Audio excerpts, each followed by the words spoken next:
ओम शांति। 6 नवंबर 2023 की मुरली में बाबा कहते हैं, सदा अपने स्वमान में रहो तो सर्व का मान मिलता रहेगा। और सदा अपनी श्रेष्ठ शान में रहे, परेशानियों को मिटाने वाले मास्टर सर्वशक्तिमान का वरदान बाबा देते हैं हमें। साथ साथ बाबा कहते हैं, हमें श्रीमत पर रूहानी सर्विस करनी है और अंधों की लाठी बनना है। ज्ञान की शंख ध्वनि जरूर करनी है। देही अभिमानी बनने के लिए यादगार चार्ट रखना है। रात को जागकर अर्थात कि अमृत वेला खास याद करना है। याद में कभी भी थकना नहीं है। आज की मुरली का मुख्य सार है, मीठे बच्चे, देही अभिमानी बनने में ही तुम्हारी सेफ्टी है। तुम श्रीमत पर रूहानी सर्विस में लग जाओ तो देह अभिमान रूपी दुश्मन वार नहीं करेगा। प्रश्न, विकर्मों का बोझ सिर पर है, उसकी निशानी क्या होगी? उसे हल्का करने की विधि सुनाओ। बाबा उत्तर देते, जब तक विकर्मों का बोझ है तब तक ज्ञान की धारणा नहीं हो सकती। कर्म ऐसे किए हुए हैं जो बार बार विघ्न डालते हैं, आगे बढ़ने नहीं देते हैं। इस बोझ से हल्का होने के लिए नींद को जीतने वाले निद्रा जीत बनो। रात को जागकर बाबा को याद करो तो बोझ हल्का हो जाएगा। गीत है, माता ओ माता तू सबकी भाग्य विधाता। ओम शांति। ये हुई जगत अम्बा की महिमा, क्योंकि यह है नई रचना। एकदम नई रचना तो होती नहीं है, पुरानी से नई होती है। मृत्यु लोक से अमर लोक जाना है। ये जैसे जीने और मरने का सवाल है। या तो मृत्युलोक में मरकर खत्म होना है या जीते जी मरकर अमरलोक में चलना है। जगत की माँ माना जगत को रचने वाली। ये जरूर है, बाप स्वर्ग का रचयिता है। रचना रचते हैं ब्रह्मा द्वारा। बाप कहते हैं, मैं सूर्यवंशी चंद्रवंशी राजधानी स्थापन करता हूं। आना है संगम पर। कहते भी है, कल्प के संगम युगे। तो हर कल्प के संगम युग में बाबा आते हैं। हर संगम युगे आता हूं। क्लियर समझानी है। सिर्फ मनुष्यों ने भूलकर नाम बदली कर दिया है। सर्वव्यापी का ज्ञान जो सुनाते हैं, उसमें पूछना पड़ता है, ये किसने कहा, कब कहा, कहाँ लिखा हुआ है। अच्छा, गीता का भगवान कौन है जो ऐसे कहते हैं? श्री कृष्ण तो देहधारी है, वह तो सर्वव्यापी हो नहीं सकता। श्री कृष्ण का नाम बदल जाए तो बात आ जाती है बाप पर। बाप को तो वर्षा देना है। कहते हैं, मैं राजयोग सिखाता हूं, सूर्यवंशी चंद्रवंशी का वर्षा देने। नहीं तो 21 जन्म का वर्षा उन्हें किसने दिया? लिखा भी हुआ है, ब्रह्मा मुख से ब्राह्मण रचे। फिर ब्राह्मणों को बैठ नॉलेज सुनाते हैं सृष्टि के आदि मध्य अंत की। तो जो नॉलेज देने वाला है वह जरूर चित्र भी बनाएंगे समझाने लिए। वास्तव में इसमें कोई लिखने पढ़ने की बात नहीं है, परंतु ये सहज कर समझाने लिए चित्र बनाए हुए हैं। इनसे बहुत काम हो सकता है। तो जगत अम्बा की भी महिमा है। शिव शक्ति भी कहा जाता है। शक्ति किससे मिलती है? वर्ल्ड ऑलमाइटी बाप से। वर्ल्ड ऑलमाइटी अथॉरिटी, ये अक्षर भी महिमा में देना पड़े। अथॉरिटी माना जो भी शास्त्रों आदि की नॉलेज है वह सब जानते हैं। अथॉरिटी है समझाने की। ब्रह्मा के हाथ में शास्त्र भी दिखाते हैं और कहते हैं ब्रह्मा मुख कमल द्वारा सभी वेद शास्त्रों का राज समझाते हैं। तो अथॉरिटी हुई ना। तुम बच्चों को सभी वेद शास्त्रों का राज समझाते हैं। दुनिया नहीं जानती कि धर्मशास्त्र किसको कहा जाता है। कहा भी जाता है 4 धर्म, उनमें भी एक धर्म है मुख्य, यह है फाउंडेशन। बनियन ट्री का भी मिसाल दिया जाता है। इनका फाउंडेशन सड़ गया है, बाकी टाल टालियां खड़ी है। ये मिसाल है। दुनिया में तो झाड़ बहुत है, सतयुग में भी झाड़ तो होंगे ना, करके जंगल नहीं बगीचे होंगे।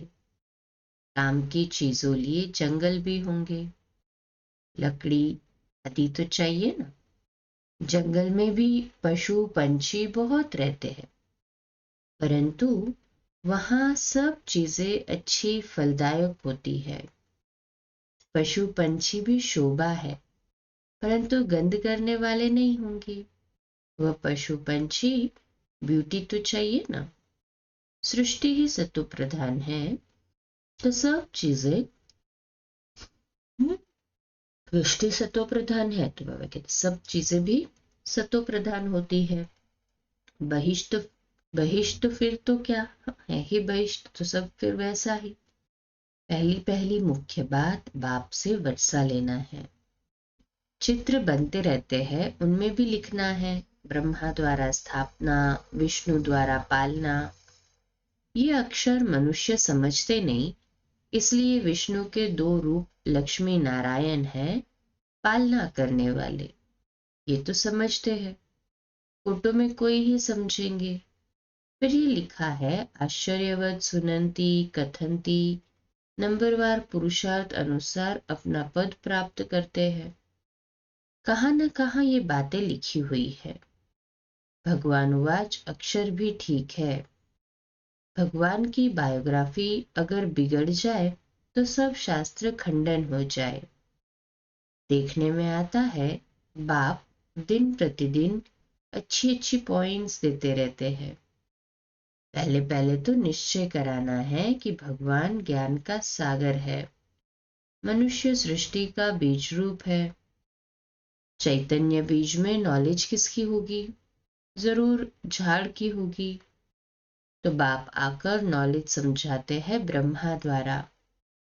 ब्रह्मा कुमार कुमारियां नाम अच्छा है। प्रजापिता ब्रह्मा के कुमार कुमारियां तो ढेर है, इसमें अंधश्रद्धा की कोई बात नहीं। ये तो रचना है ना। बाबा मम्मा अथवा तुम माता पिता सब कहते हैं। जगत अम्बा सरस्वती है, ब्रह्मा की बेटी। ये तो प्रैक्टिकल में बीके है। कल्प पहले भी ब्रह्मा द्वारा नई सृष्टि रची थी, अब फिर जरूर ब्रह्मा द्वारा ही रचना होगी। सृष्टि के आदि मध्य अंत का राज बाप ही समझाते हैं, इसलिए इनको नॉलेजफुल कहा जाता। बीज में जरूर पूरे वृक्ष की नॉलेज होगी। उनकी रचना चैतन्य मनुष्य सृष्टि है। बाप राजयोग भी सिखलाते हैं।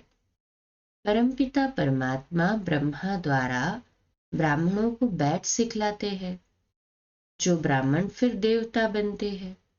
सुनने समय मजा तो सबको बहुत आता है, परंतु देह अभिमान के कारण धारणा नहीं होती। यहां से बाहर गए और खलास। अनेक प्रकार का देह अभिमान है, इसमें बड़ी मेहनत चाहिए। बाबा कहते हैं नींद को जीतने वाले बनो, देह अभिमान छोड़ो, देही अभिमानी बनो। रात को जागकर याद करना है, क्योंकि तुम्हारे सिर पर जन्म जन्मांतर के विकर्मों का बोझा बहुत है, जो तुमको धारणा करने नहीं देते हैं। कर्म ऐसे किए हुए हैं, इस कारण देही अभिमानी नहीं बनते। गपोड़े बहुत मारते हैं। बड़े गपोड़े का चार्ट लिख भेजते हैं कि हम 75% याद में रहते हैं, परंतु बाबा कहते हैं इम्पॉसिबल है। सबसे आगे चलने वाला खुद कहता है, कितनी भी कोशिश करता हूं याद करने की, परंतु माया भुला देती है। सच्चा चार्ट हो, बाबा कहते हैं सच्चा चार्ट लिखना चाहिए। बाबा भी बतलाते हैं ना, तो बच्चों को भी फॉलो करना चाहिए। फॉलो नहीं करते तो चार्ट भी नहीं भेजते। पुरुषार्थ के लिए समय मिला हुआ है। ये धारणा कोई मासी का घर नहीं, इसमें थकना नहीं होता है। कोई समझने में टाइम लेते हैं, आज नहीं तो कल समझ लेंगे। बाबा ने कह दिया कि जो देवी देवता धर्म का होगा और धर्म में कन्वर्ट हो गया होगा तो वो आ जाएगा। एक दिन अफ्रीकन शादी की भी कॉन्फ्रेंस होगी। भारत खंड में आते रहेंगे। आगे कभी आते नहीं थे, अभी सभी बड़े बड़े आते रहते हैं। जर्मनी का प्रिंस आदि ये सब कभी बाहर निकलते नहीं थे। नेपाल का जो किंग था उसने कभी रेल देखी नहीं थी। अपनी हद से बाहर कहाँ जाने का हुक्म नहीं था। पोप कभी बाहर नहीं निकला था, अभी आया। आएंगे सब, क्योंकि ये भारत सभी धर्म वालों का बहुत बड़े से बड़ा तीर्थ है। इसलिए ये एडवर्टाइज जोर से निकलेगी।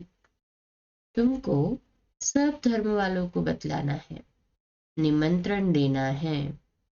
ज्ञान फिर भी वही उठाएंगे जो देवी देवता धर्म वाले कन्वर्ट हो गए हैं। इसमें समझ चाहिए। अगर समझे तो शंख ध्वनि जरूर करे। स्वयं समझे होंगे तो बाबा कहते शंख ध्वनि तो जरूर करेंगे। हम ब्राह्मण है ना, हमको गीता ही सुनानी है। बहुत सहज है। बेहद का बाप है स्वर्ग का रचयिता, उनसे वर्षा पाना हमारा हक है। सबका हक है अपने पियर घर अर्थात मुक्ति धाम में जाने का। मुक्ति जीवन मुक्ति का हक है। जीवन मुक्ति सबको मिलनी है। जीवन बंध से मुक्त हो शांत में जाते हैं, फिर जब आते हैं तो जीवन मुक्त है। परंतु सबको सतयुग में तो जीवन मुक्ति नहीं मिलती। सतयुग में जीवन मुक्ति में थे देवी देवता। पीछे जो आते हैं कम सुख कम दुख पाते हैं। ये हिसाब किताब है। सबसे कंगाल भारत ही बना है जो सबसे ऊंच था। बाप भी कहते हैं ये देवी देवता धर्म बहुत सुख देने वाला है। ये बनी बनाई है। सब अपने अपने समय पर अपना अपना पार्ट बजाते हैं। हेवनली गॉडफादर ही हेवन स्थापन करते हैं और कोई कर न सके। क्राइस्ट से 3000 वर्ष पहले बरोबर कहते हैं हेवन था, नई दुनिया थी। क्राइस्ट कोई वहां थोड़े ही आएगा, वह अपने समय पर ही आता है। फिर उनको अपना पार्ट रिपीट करना है। ये सब बुद्धि में बैठे तो श्रीमत पर चले। सबकी बुद्धि एक जैसी नहीं है। श्रीमत पर चलने की हिम्मत चाहिए। फिर शिव बाबा आप जो खिलाओ जो पहनाओ, ब्रह्मा और जगत अम्बा द्वारा। ब्रह्मा द्वारा ही सब कुछ करेंगे ना, तो दोनों कंबाइंड है। ब्रह्मा द्वारा ही कर्तव्य करेंगे। शरीर तो दो इकट्ठे नहीं है। कोई कोई कंबाइंड शरीर भी देखा है बाबा ने। सोल तो दोनों की अलग अलग हो गई। इसमें बाबा प्रवेश करते हैं, वह है नॉलेजफुल। तो नॉलेज किस द्वारा दे? श्री कृष्ण का चित्र तो अलग है, यहाँ तो ब्रह्मा चाहिए। प्रैक्टिकल में ब्रह्मा कुमार कुमारियां कितने हैं? ये कोई अंधश्रद्धा तो नहीं है। एडॉप्टेड चिल्ड्रन को भगवान पढ़ाते हैं। कल्प पहले जो एडॉप्ट हुए हैं वही अब होते हैं। बाहर ऑफिस में तो कोई नहीं कहेंगे हम बीके है, ये गुप्त हो गया। शिव बाबा की संतान तो है ही, बाकी रचना नई सृष्टि की रचनी होती है, पुरानी से नया बनाते हैं। आत्मा में खाद पड़ने से पुरानी हो जाती है। सोने में ही खाद पड़ती है तो फिर झूठा हो जाता है। आत्मा झूठी होती है तो शरीर भी झूठा हो जाता है। फिर सच्चा कैसे हो? झूठी चीज को आग में डालते हैं पवित्र करने के लिए, तो कितना बड़ा विनाश होता है। ये त्योहार आदि भी सब भारत के हैं। ये किसके और कब के हैं कोई जानते नहीं। नॉलेज बहुत कम उठा सकते हैं। पिछाड़ी में करके राजाई मिली, उससे क्या, बहुत थोड़ा सुख हुआ ना। दुख तो आहिस्ते आहिस्ते शुरू हो जाता है, इसलिए अच्छा पुरुषार्थ करना है। पुरुषार्थ अच्छी रीति से करना चाहिए। कितने नए बच्चे तीखे हो गए हैं, पुराने अटेंशन नहीं देते। देह अभिमान बहुत है, सर्विस करने वाला ही दिल पर चढ़ेगा। कहा जाता है ना, अंदर एक बाहर दूसरा। बाबा अंदर से प्यार अच्छे अच्छे बच्चों को करेंगे। कोई बाहर से अच्छे अंदर से खराब होते हैं। कोई सर्विस नहीं करते, अंधों की लाठी नहीं बनते। अभी मरने जीने का सवाल है। अमरपुरी में ऊंच पद पाना है। मालूम पड़ता है किस किस ने कल्प पहले पुरुषार्थ कर ऊंच पद पाया है, वह सब देखने में आता है। जितना जितना देही अभिमानी बनेंगे उतना सेफ्टी में चलते रहेंगे। देह अभिमान हरा देता है। बाप तो कहेंगे श्रीमत पर जितना रूहानी सर्विस में चल सको उतना अच्छा है। सबको बाबा समझाते हैं। चित्रों पर समझाना बहुत सहज है। ब्रह्मा कुमार कुमारियां तो सब है, वह शिव बाबा है बड़ा बाबा। फिर नई सृष्टि रचते हैं। गाते भी है मनुष्य से देवता किए करत न लागी वार। सिख धर्म वाले भी उस भगवान की महिमा करते। गुरु नानक के अक्षर बहुत अच्छे हैं। जब साहिब को तो सुख मिलेगा, ये है तंत्र अर्थात सार। सच्चे साहिब को याद करेंगे तो सुख पाएंगे अर्थात वर्षा मिलेगा। मानते तो है एक ओमकार। आत्मा को कोई काल नहीं खा सकता। आत्मा मैली होती है, बाकी विनाश नहीं होती, इसलिए अकाल मूर्त कहते हैं। बाप समझाते हैं मैं अकाल मूर्त हूं। आत्माएं भी अविनाशी है। हाँ, बाकी पुनर्जन्म में आती है। हम एक रस है, साफ बतलाते हैं। मैं ज्ञान का सागर हूं, रूप बसंत भी हूं। तो ये बातें समझकर समझानी है। अंधों की लाठी बनना है, जियदान देना है। फिर कभी अकाले मृत्यु नहीं होगा।